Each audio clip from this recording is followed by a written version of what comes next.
Welcome to the Northeast Kingdom Voice. I'm your host, Scott Wheeler.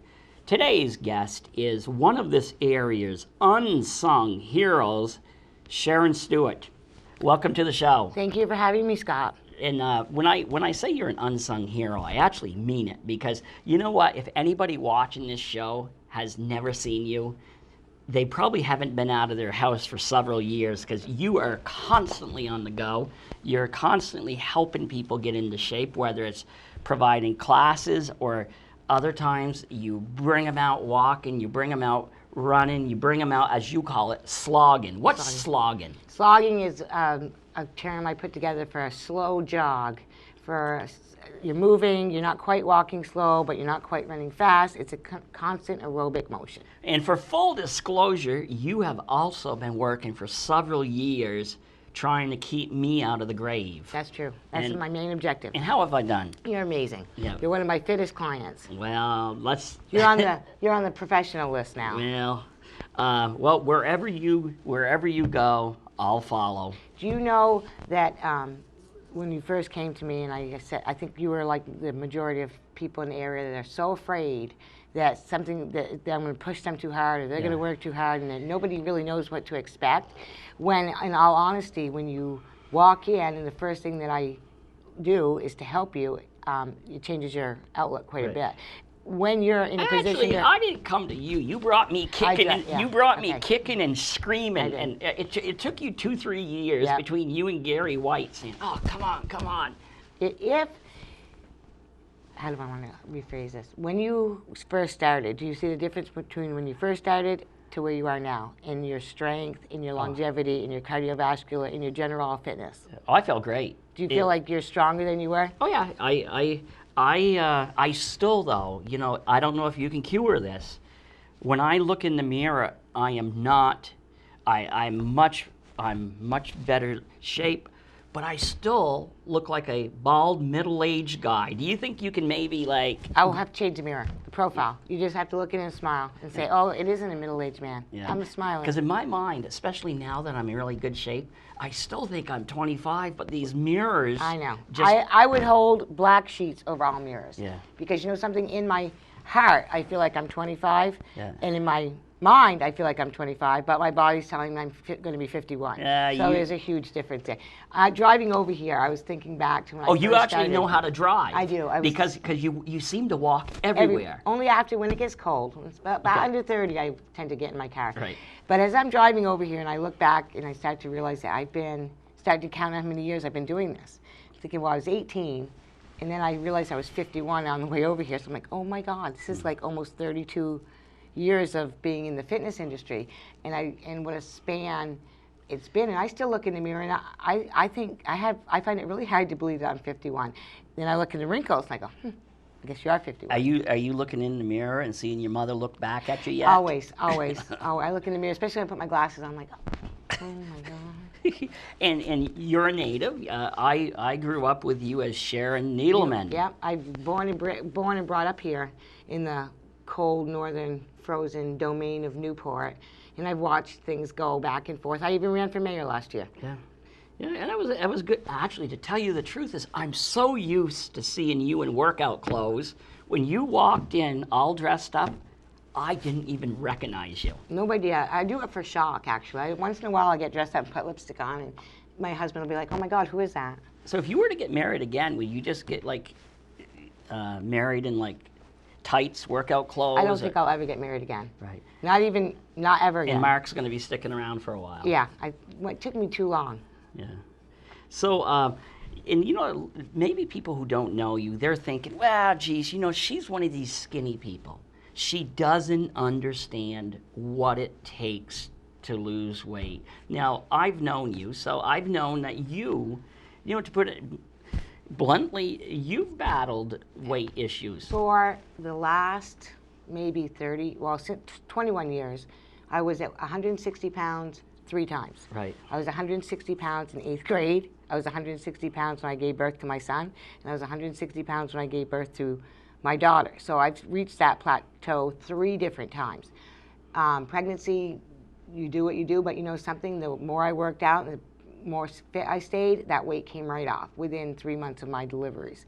I know how hard it is to be that heavy and try to work a program that fits your life. It's a battle every day of my life. But what I've learned is what I teach everybody else, it's consistency. Once you find something that you like and you stay with it, the pounds will come right off. There was a time when I think I was 18 and just leaving for college, and I loved to dance. And this is before aerobic dance was really big. Jane Fonda was just coming on the scene. This is 1983. And I used to turn the music on, and Debbie Jacobs would say, "That's your form of workout." These women were the original gym rats. And we used to turn the music on really loud and vacuum and dance and vacuum and dance till you're sweating. And typically that was our first introduction to aerobic activity. When I got to South Florida into college, I did it in my dorm room with all my roommates. And then all of a sudden, somebody took me to a class in South Florida, and it was this big, huge room. And the girl in the middle of the room was on a table, and she was this big, tiny little thing, big hair, big mouth, right? And I was in the back, Scott. You know how everybody likes to be in the back? Oh, yeah. I was in the back. I had gray sweatpants on, gray sweatshirt on, and I laid on the floor and thought I was going to die. That was it for me. I don't think I could ever come back. But I was so mesmerized by the energy that was going on in there that I was hooked. Right. And I became one of her followers. And then I realized that, oh my God, I can do this. I like to dance. I turn the music on. And there was the start of a fitness instructor. You know, I suspect you're going to be like Jack LaLanne. Oh, into my 80s, Jack LaLanne. Yeah, but I think he went into his 90s. 90s. I could see you down in southern Florida. You and the other women are about, and guys, 90, 95, still getting down. When I went to the last fitness convention, and as I'm aging, this is like my 30th fitness convention, and I almost didn't go, and then my daughter said, "Mom, we have to go. We've been going every year. We don't know, this is what we do. It's our vacation. It's our time together." So I go every year to this fitness convention. I see myself going towards a different angle. I used to go to all the spinning trainings, and then I'd go to all the body trainings, and this time I found myself at the water aerobics training. And I thought, oh my God, I've never done this. I mean, I've taught water aerobics, but I've never been in the water to do a water aerobics class. I've taught from the deck. Right. And then what an eye-opening workout. I was labeled the newbie. I was the young one. I was the youngest one in the class. I was having a ball.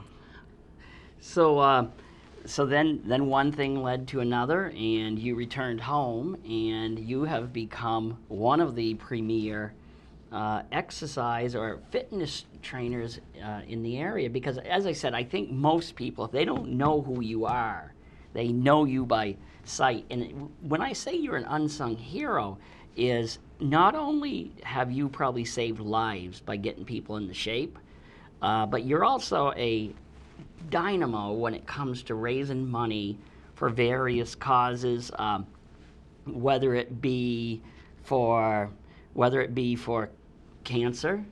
And I suspect, because your kids were in sports, you probably did some work there as well. Oh yeah, for many, many years. My kids played hockey, field hockey, softball, always on to something, baseball. In the last years of my area, in the last 18 years, I was a foster parent. So I worked for Children's Services and took numerous children in and helped change their lives.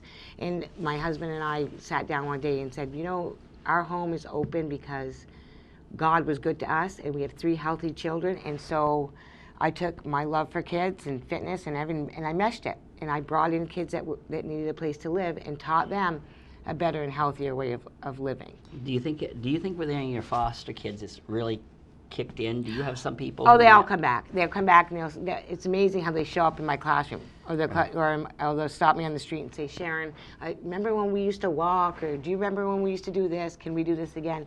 And so over the 18 years, I've made a mark in all these kids' lives, so maybe they're going to live healthier lives. Have you ever driven your kids insane, though? All the time. I mean, seriously, the first thing that comes out of my mouth is, "Are we working out today?" Not "Have a nice day," but I think they're used to it. I even have adopted a 7-year-old. Well, actually, she was 4 when we adopted her, and she's been with us since she's 18 months old, but she doesn't know a different lifestyle.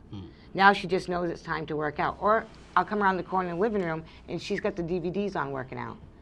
Now, you were saying lifestyle is, because it really does have to be a lifestyle. It's a lifestyle.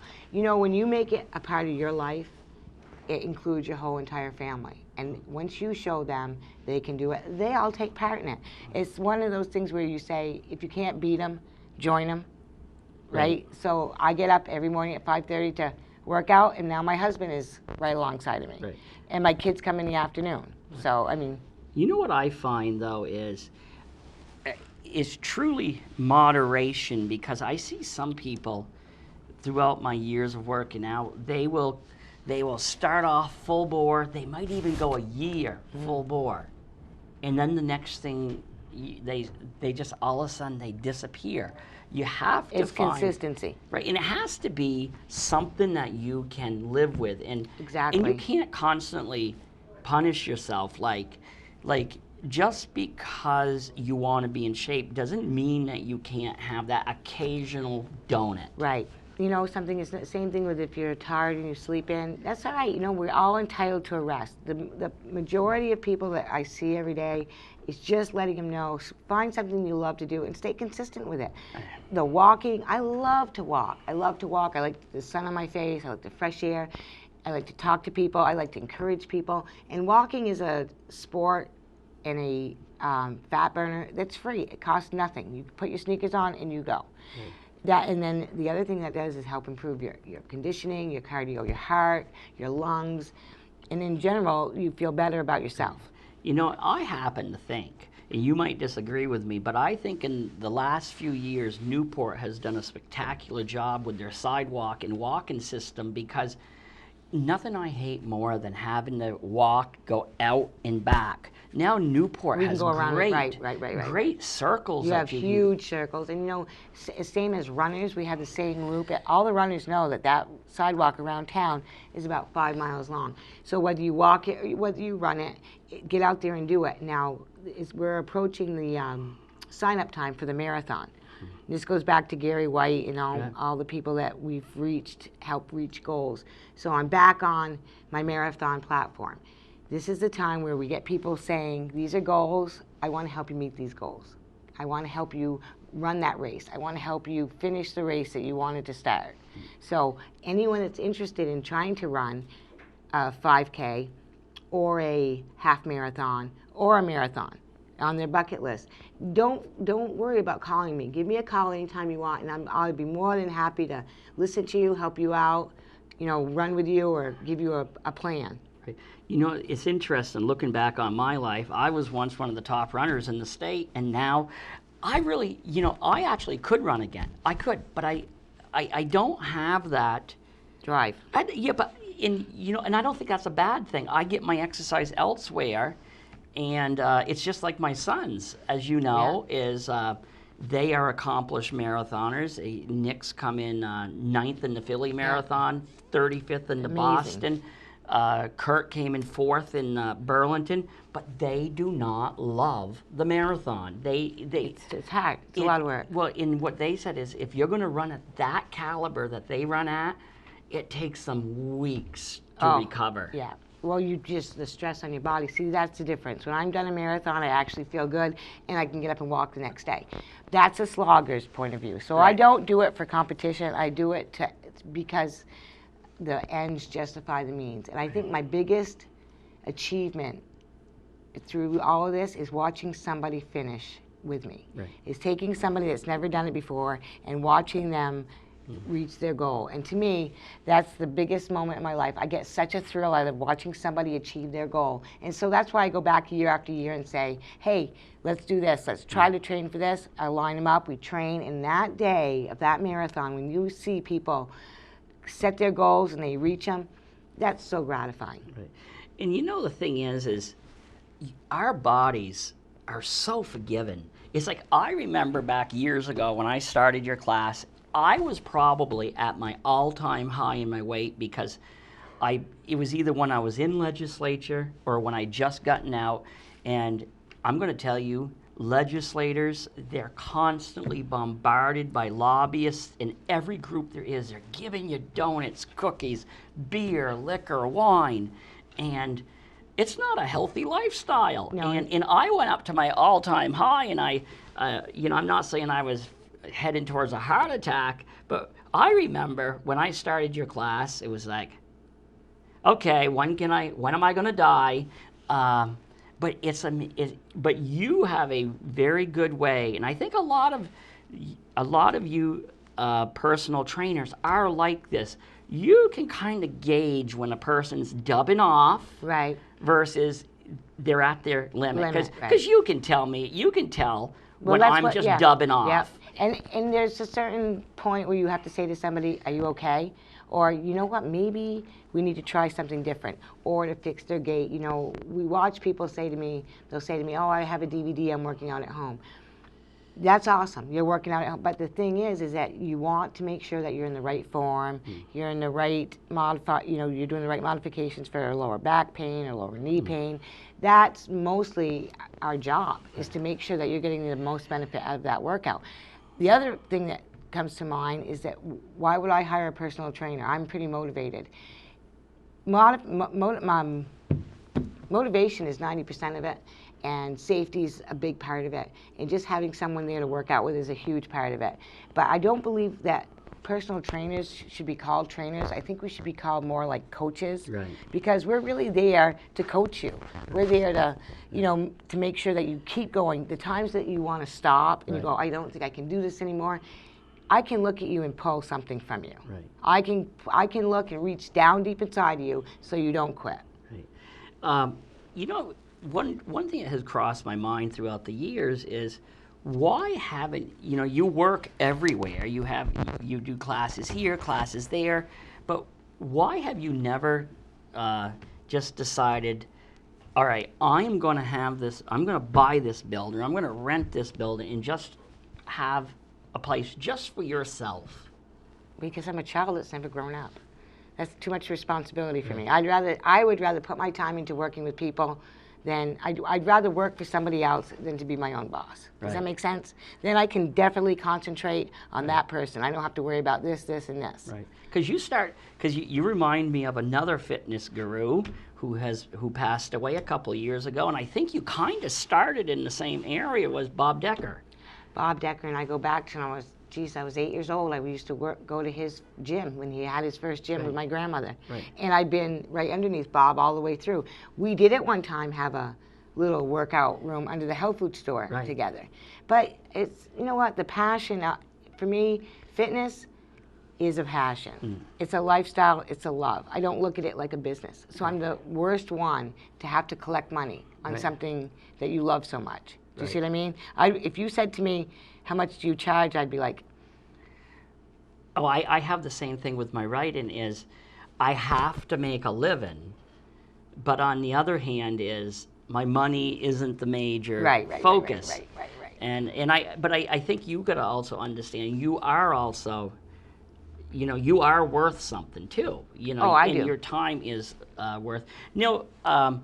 What's interesting is, when I tell people, I work out, they say, why? You're not that overweight. Well, what people don't understand is you can be skinny and not be in the greatest of shape. We're in a generation now of preventative medicine. Right. And preventative medicine, I mean, being half a century old, you look at 10 years down the line from here and you're saying, okay, we're looking at longevity, early detection, preventative medicine.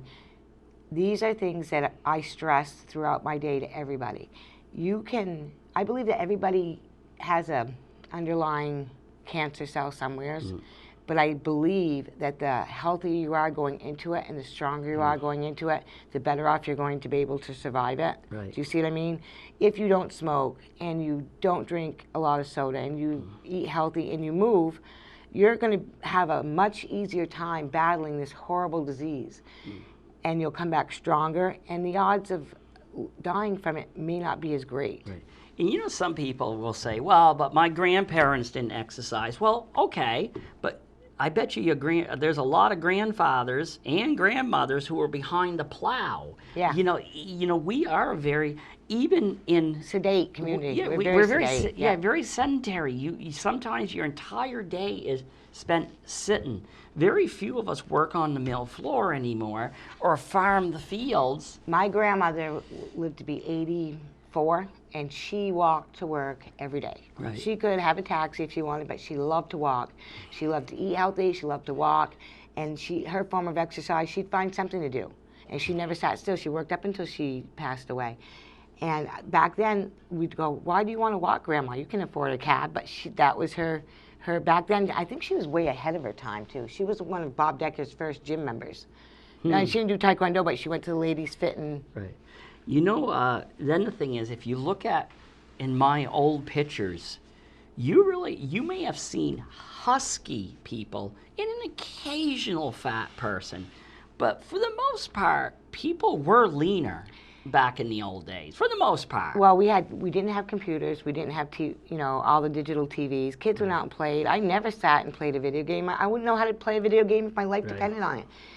You were outside moving all the time. The generation is just all run by toys. Right. And so there's no reason to go out and play or to shoot hoops in a basketball yard or get your skates on and play some hockey.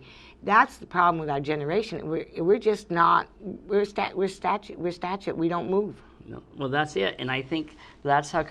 But when I work out with you, and I think other people feel this way, is when I arrive, I'm thinking, what am I doing here? I've done that for years. I'm not one of those people who go to work out with you. Feel good about it. Oh boy. Yeah. But when I leave, it's like, hey. I have some people that are so excited about working out that they'll start to text me the night before and say, "What's our workout for tomorrow?" And I'm like, "Oh, I don't know. I haven't really got that far yet. Let me get through tonight." But this is exciting because you know what? If I've enthralled that excitement in people, that's a joy. I love to see people being excited. Right. And if we can motivate people and challenge them, that's what it's all about. So you do make me excited, though. When I see the ends rolling around, I'm excited. Me too. When I see that, I'm not going to lie to you. Now, you work out you work out several times a day. All day long, yep.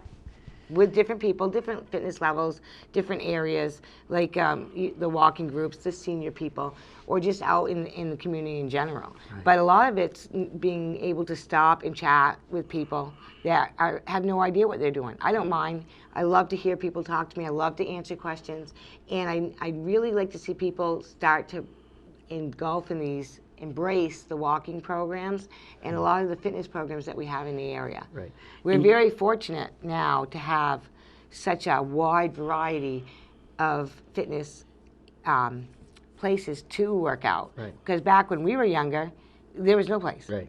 There was no such gym. I don't even think we knew what a gym was when we were back in high school, except for that we went to the high school and they had a few basketballs and right. And there's also, a number of trainers, as you know, as Lynn Tangway's been on my show, and she'll be back on. But the two of you are so common in some way. You're so different, but you have so much in common. You're both so energetic for what you do. That's why we work well together. And that's you know what though? If you're not happy with what you're doing, how can you make somebody else happy? It's different. I'm not an accountant. I'm not one putting numbers together. Right. I'm not in the secretary position, and I'm not out to sell you a product. I'm out there to make you healthy. Right. Actually, I am selling you a product. I'm selling you. Right. Have you seen, without saying names or anything, what is probably, what's the most exciting thing you've seen in a person, as in any particular person? As in losing weight or getting in great shape, running a marathon after being 100 pounds overweight or something. There's Gary. There's Paula Brennan, who you had on your show, who's done amazing. Yeah. There's people that have embraced their fitness and taken it to different levels. These are people in their middle age that decide that, oh my God, I can change my life around. I am so impressed with what Lynn Tangway does. I follow her. I think that the work that she does is amazing, and she typically has changed many, many lives, as in different direction as I do. At this stage, I look to prevent illnesses. I can't. in a different area than Lynn. Lynn's working on really creating and building and making beautiful bodies. Right. I'm looking at saving lives. Right. So it's but not that I don't want you to have a beautiful body while I'm saving your life, but I want to see you survive. I want to see you longevity. I want you to come to me and say, Sharon, I am so strong that I fell and I didn't break anything. Right. The only time you failed me one time. When I told you I was a Democrat. No, that too.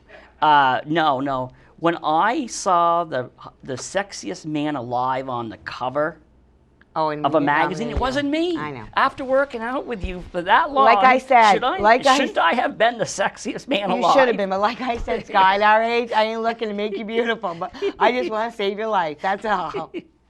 No, I can do a lot of amazing things with people, but you can't work miracles. You know, when you live to be 90, you'll be.